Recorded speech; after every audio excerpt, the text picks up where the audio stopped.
Morning. This morning we're going to make some almond milk.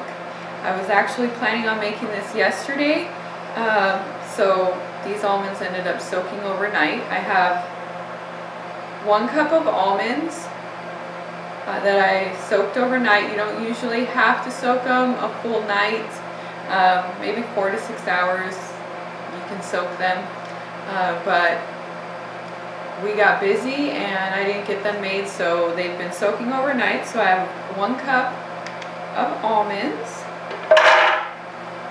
Almond milk is extremely simple to make. And so then I have 3 cups of water. You can use whatever kind of water you feel most comfortable with. My mother-in-law was so gracious as to bring us some good alkaline water that she gets from a great little store. We typically use a purified water just because we have a reverse osmosis system in our house, and it costs so much to buy the spring water. So that's up to you.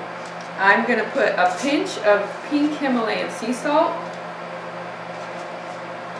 and we usually like our almond milk kind of sweet, so I'm going to put 1/4 cup of honey. If you're not a honey eater, you can sweeten it with dates if you do want it sweet, or you can leave the sweetener out and that's just fine too. But I'm going to put 1/4 cup of raw honey that we get from a local beekeeper. He actually goes and saves hives that have formed at people's houses, so rather than being exterminated, he saves the hives and puts them on an orchard. So we don't feel bad about eating the honey from those bees because they're actually bees that are being saved. If someone wasn't buying that honey, he couldn't save as many hives. So it's actually saving bees by buying the honey, in my opinion. But I really love the honey, so maybe my opinion's biased, I don't know. So we're just gonna blend this, and hopefully I plugged it in.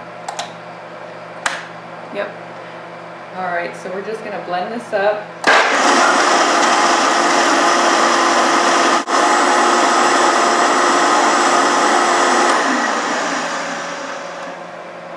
We are actually making this almond milk because we're going to be making a cheesecake, and the cheesecake requires almond milk, so I decided to do a separate video on how to make almond milk since there are so many raw foodists and transitional raw foodists who like almond milk. What I have here is just a regular plastic, what are these called? Pitcher.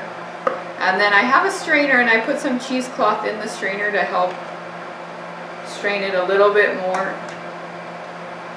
We don't typically drink almond milk all that much. Rigo does love it. The kids love it. Usually I'll make chocolate milk or strawberry milk. But we need some almond milk for our cheesecake, and so that's what we're doing. I'll take out what I need for the cheesecake, and then I'll probably turn the rest into chocolate milk for Rigo and the kids. You can make granola and have a bowl of cereal, which I probably should do a recipe on granola. I just recently made some awesome granola.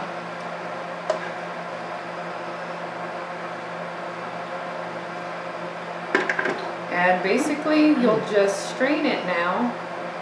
I'm going to pull this up so I can speed up the process. I'm not very patient.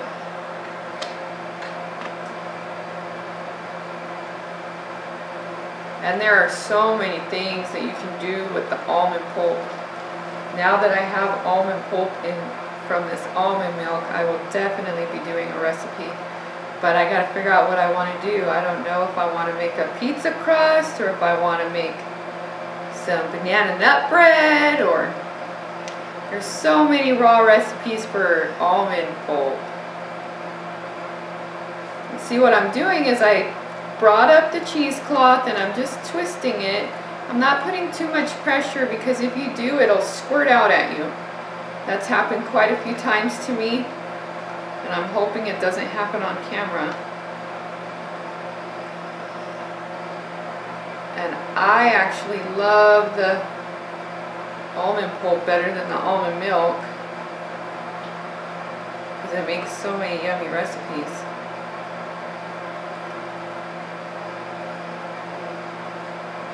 And then what you would do is if you're making this just to have milk, you would just pour it in whatever container you're choosing to keep your milk in.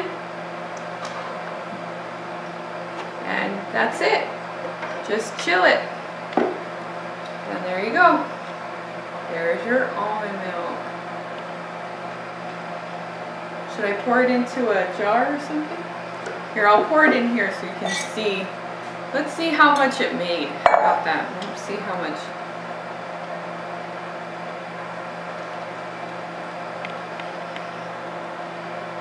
It made about 3½ cups of almond milk. So that gives you an idea.